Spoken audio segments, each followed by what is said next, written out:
Hello जी, नमस्कार। आध्यात्मिक संसार में आप सभी लोगों का स्वागत है। वैसे तो कोई भी व्यक्ति, कोई भी साधक कोई भी साधना कर सकता है। किसी के लिए कोई भी साधना करना जो है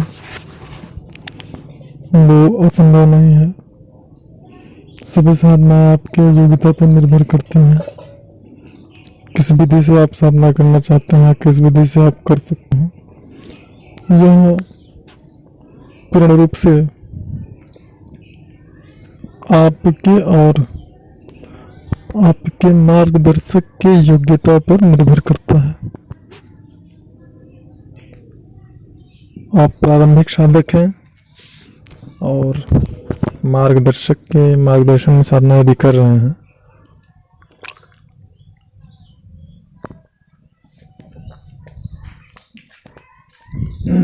तो फिर ये निश्चित है कि आपको, अगर आपके मार्गदर्शक शक्तिशाली हैं तो प्रारंभ में ही कोई भी साधना करवा सकते हैं और सफलता प्राप्त करा सकते हैं।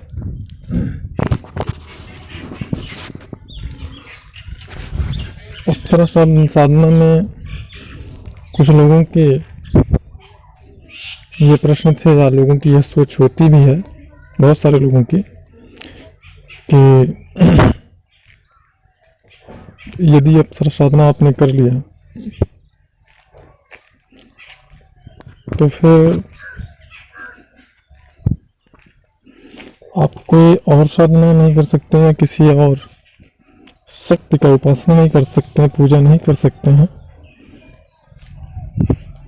तो ऐसे ही प्रश्न हमारे पास भी आए हैं कि अप्सरा साधना करने के बाद में व्यक्ति को मृत्यु के बाद भी मुक्ति नहीं मिलती, मोक्ष की प्राप्ति नहीं हो सकता उसको। जिस व्यक्ति ने अप्सरा साधना कर लिया या जिस व्यक्ति ने अप्सरा साधना कर लिया वह व्यक्ति कोई और साधना नहीं कर सकता। इस प्रकार के लोगों के अंदर, कुछ लोगों के अंदर ऐसा डर होता है। कुछ ऐसे साधक भी होते हैं जो साधना तो करना चाहते हैं लेकिन वह किसी पर भरोसा नहीं कर पाते हैं। क्यों? क्योंकि कलयुग में सत्य जो है ना वह 1% है और असत्य जो है वो 99% है। ऐसा कहना उचित बिल्कुल नहीं है, लेकिन जानकारियों के मामले में जो हमारी किताबी ज्ञानों से लोगों को प्राप्त हो रहे हैं, जो सोशल मीडिया से लोगों को जानकारी प्राप्त हो रही है, जो इधर उधर से लोग सुना करके बातों को मानते हैं, इन सभी जानकारियों की मैं अगर बात करूं तो 99% जो जानकारियां होती हैं वह साधकों को सिर्फ गुमराह या आकर्षित करती हैं। 1% ही जानकारी होती है जो साधकों को सही मार्ग दिखा सकती है या बता सकती है, और वो भी 1% जो जानकारी है, उस 1% जानकारी का लाभ प्राप्त करने के लिए वह स्वतः उस लाभ को प्राप्त नहीं कर सकते हैं। उसके लिए योग्य और कुशल मार्गदर्शक का होना परम आवश्यक है। अन्यथा सही जानकारी प्राप्त करने के बाद भी साधक को सफलता प्राप्त नहीं हो सकती है। यह निश्चित था। तो साधक, अब जो कि प्रारंभिक साधक हैं, वे सोचते भी हैं पता नहीं साधना करूं, कुछ गलत सलत हमारे साथ ना हो जाए, कोई भूत प्रेत वगैरह के हमको डिस्टर्ब ना करने लगे, कोई प्रेत आत्मा, कोई भूत चुड़ैल। चूंकि लोग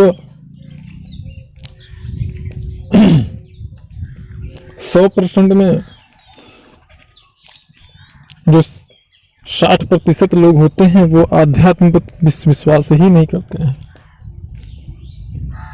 या कह सकते हैं जो 50% लोग हैं आज के दौर के, वो अध्यात्म पे भरोसा या विश्वास वो नहीं कर पाते हैं, क्योंकि आज के लोग सरल नहीं हैं। अपने आप को ही, अपने माइंड को इस तरीके से लोगों ने सेटअप कर रखा है कि भगवान पे, प्रकृति पे या अध्यात्म पे विश्वास कर पाना ही उनके लिए संभव नहीं है। अब बचे 50% लोगों में जो 30% लोग हैं वो आध्यात्म पे भरोसा तो करते हैं, लेकिन आध्यात्म में उनको डर ज्यादा लगता है। क्योंकि मैंने बताया नेगेटिविटी बहुत ज्यादा फैला हुआ है दुनिया में, असत्य, धर्म, दुराचार का ही व्यापार चल रहा है ज्यादातर। तो 30% लोगों को तो ये सुनी सुनाई बातों से सिर्फ और सिर्फ उन्हें डर लगता है कि ऐसा ना हो जाए, कहीं वैसा ना हो जाए, कभी ऐसा ना हो जाए, कहीं वैसा ना हो जाए। और इस प्रकार के लोगों के भ्रम होते हैं कि अप्सरा सिद्ध कर रहे थे तो भूत सिद्ध हो गया, चुड़ैल सिद्ध हो गया, प्रेत सिद्ध हो गया, ये हो गया, वो हो गया। तो लोग ऐसा सोच कर, कितने ही लोग तो डरते हैं कि ऐसा ना मैं अपने घर में साधना कर दूं, साधना करूँ तो हो सकता है मेरा घर ही गायब ना हो जाए, मैं ही गायब ना हो जाऊं, या कोई आके उठा न ले जाए मुझे, या रात्रि में मैं मर ना जाऊं। इस प्रकार के लोगों की विचारधारणाएं होती हैं कि मैं साधना करूँ तो ऐसा कुछ हो ना जाए। तो 30% लोग जो होते हैं वो तो मतलब डर के ही साधना या फिर अध्यात्म से बड़ा दूर भागते हैं, क्योंकि वास्तविकता उनको नहीं पता होती है। और दूसरी चीज, वो गलत चीजों पे बहुत जल्दी विश्वास कर लेते हैं, सही बातों पे बहुत जल्दी विश्वास ही नहीं कर पाते। वो ये डिसाइड ही नहीं कर पाते हैं कि किस व्यक्ति के द्वारा हमें सही जानकारी प्राप्त हो सकती है, ये निर्धारित नहीं कर सकते, और डरते रहते हैं, नहीं कर पाते। 20% लोगों में जो 10% लोग होते हैं वो इसलिए नहीं करते क्योंकि वो सोचते हैं कि पता नहीं सफलता प्राप्त होगी कि नहीं होगी, क्योंकि उनको 1 दिन, 2 दिन या 3 दिन या 7 दिन में उन्हें सफलता, या 11 दिन उनको सफलता चाहिए होती है। ऐसे लोग प्रयास करते हैं, थक हार जाते हैं, थोड़ी बहुत जानकारी इधर से उधर से उल्टा करके ये वो करके अपना साधना करते हैं, लेकिन उनको जानकारी प्राप्त नहीं हो, सफलता प्राप्त नहीं होती है, और फिर वो कहते हैं ये सब बकवास है।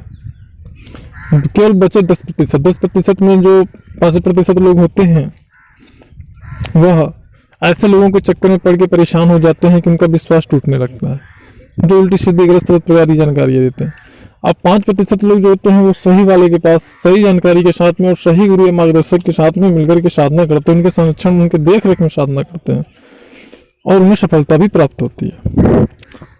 तो अब यहाँ पे बात करते हैं कि अप्सरा साधना करने के बाद में आप किसी और संबंधित शक्ति की या फिर किसी और देवी देवता को उपासना आप नहीं कर सकते, तो ये पूर्णतया गलत है, ऐसा कुछ नहीं है। और ये बात बिल्कुल वैसे ही है जैसे कि किसी बहुत बड़े संस्था का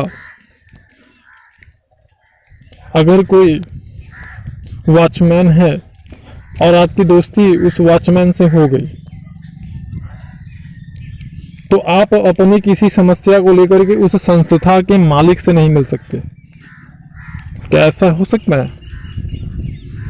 बल्कि उस बड़े संस्था के मालिक से मिलवाने का प्रयास वो वॉचमैन खुद करेगा, जो आपका मित्र है। वो तो आपकी मदद करेगा कि आप उससे मिलो, आपकी समस्या सॉल्व हो जाए, या फिर वो रोक देगा आपको।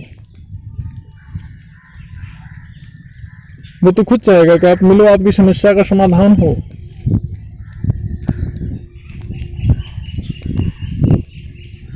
या फिर वह वॉचमैन किसी को भी उस संस्था के मालिक से मिलने से रोक सकता है? किसी को भी नहीं रोक सकता। उसी प्रकार जो अप्सरा है, मैंने बताया सबसे छोटी सात्विक शक्ति है, सौम्य शक्ति है। तो अप्सरा की साधना करने के बाद में यह अग्नि तत्व की शक्ति है, तो क्या वायु तत्व यानी श्री गणेश जी, बजरंगबली, माता रानी वगैरह की आप साधना नहीं कर सकते, ये सोचना गलत है। या फिर आकाश तत्व भोलेनाथ जी, विष्णु जी, कृष्ण भगवान आदि का आप साधना नहीं कर सकते, उपासना नहीं कर सकते? बिल्कुल कर सकते हो भाई। मैंने बताया कि सभी शक्तियों का जो प्रादुर्भाव है, उत्पन्न हुए हैं या रचना हुआ है, सृष्टि हुई है, वो आकाश तत्व से ही हुई है। तो किसी भी शक्ति का साधना करने के बाद, सिद्धि प्राप्त करने के बाद आप आकाश तत्व की किसी शक्ति का साधना नहीं कर सकते, ये तो सोचना मूर्खता है, पूरा का पूरा बकवास है ना। ऐसा बिल्कुल नहीं है।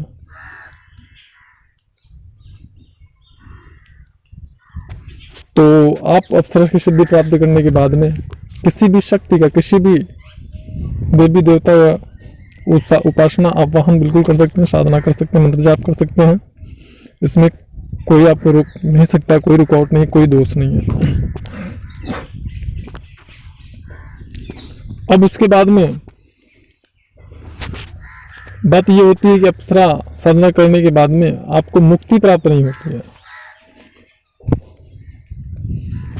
तो हम ये बताना चाहेंगे कि अप्सरा साधना के बाद में अप्सरा जब एक बार सिद्ध हो जाती है तो उसके बाद में जो टर्म एंड कंडीशन आपको अप्लाई रहते हैं, जैसे कि मुर्गा मांस, शराब, इन सब चीज़ों से आप दूर रहोगे, साधना काल में ये सब आपको मनाई रहती है। तो अब आप अपने विवेक और विचार से सोचिए कि जिस शक्ति का साधना करने, वो आह्वान करते समय, उसको बुलाते समय, उससे एक रिश्ता बनाते समय जो आपको चीज़ें मना कर दी गई हैं, उस शक्ति से जब आपका वो रिश्ता कायम हो जाएगा, वो संबंध स्थापित हो जाएगा, तो क्या उन सब चीज़ों को आप कर सकते हैं? बिल्कुल नहीं कर सकते।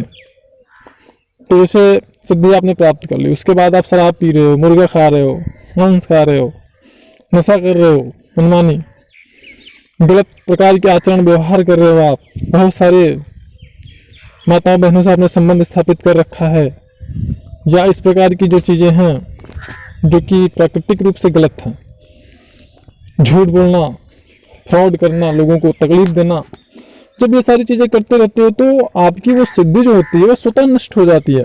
और अप्सरा आपको संकेत भी देती है कि फिर से तुम साधना करो। तो भाई जो सिद्धि आपकी गलत आचरण से नष्ट हो जा रही है, वो सिद्धि आपको मुक्ति पाने से रोक कैसे सकती है? ये आप कैसे सोच सकते हो? ये तो संभव नहीं है। और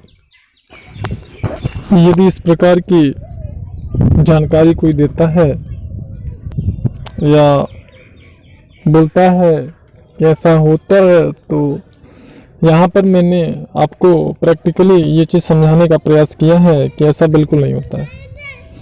और मोक्ष प्राप्त करने का मतलब होता है परमात्मा का साक्षात्कार करना। जिस उद्देश्य के लिए आपका मानव जन्म आपने लिया है, मनुष्य जन्म लिया है, उस उद्देश्य को पूरा करना। और जैसा कि मैंने बताया कि प्रकृति माँ हमारी प्रत्येक व्यक्तियों के कर्मों का लेखा जोखा रखती हैं, और कोई भी अपने कर्मों से बच नहीं सकता है, और जो कर्म आप करेंगे उसका फल निश्चित रूप से प्राप्त होगा, उसे कोई शक्ति नहीं रोक सकती, चाहे अप्सरा हो या कोई भी। तो उम्मीद करता हूँ जानकारी अच्छी लगी होगी। अगर अच्छी लगे तो लाइक जरूर करिएगा वीडियो पे, और चैनल पर नए हैं तो आप चैनल को सब्सक्राइब, बेल आइकन को इनेबल करिएगा ताकि लेटेस्ट अपडेट्स रहे। मिलता है नेक्स्ट वीडियो।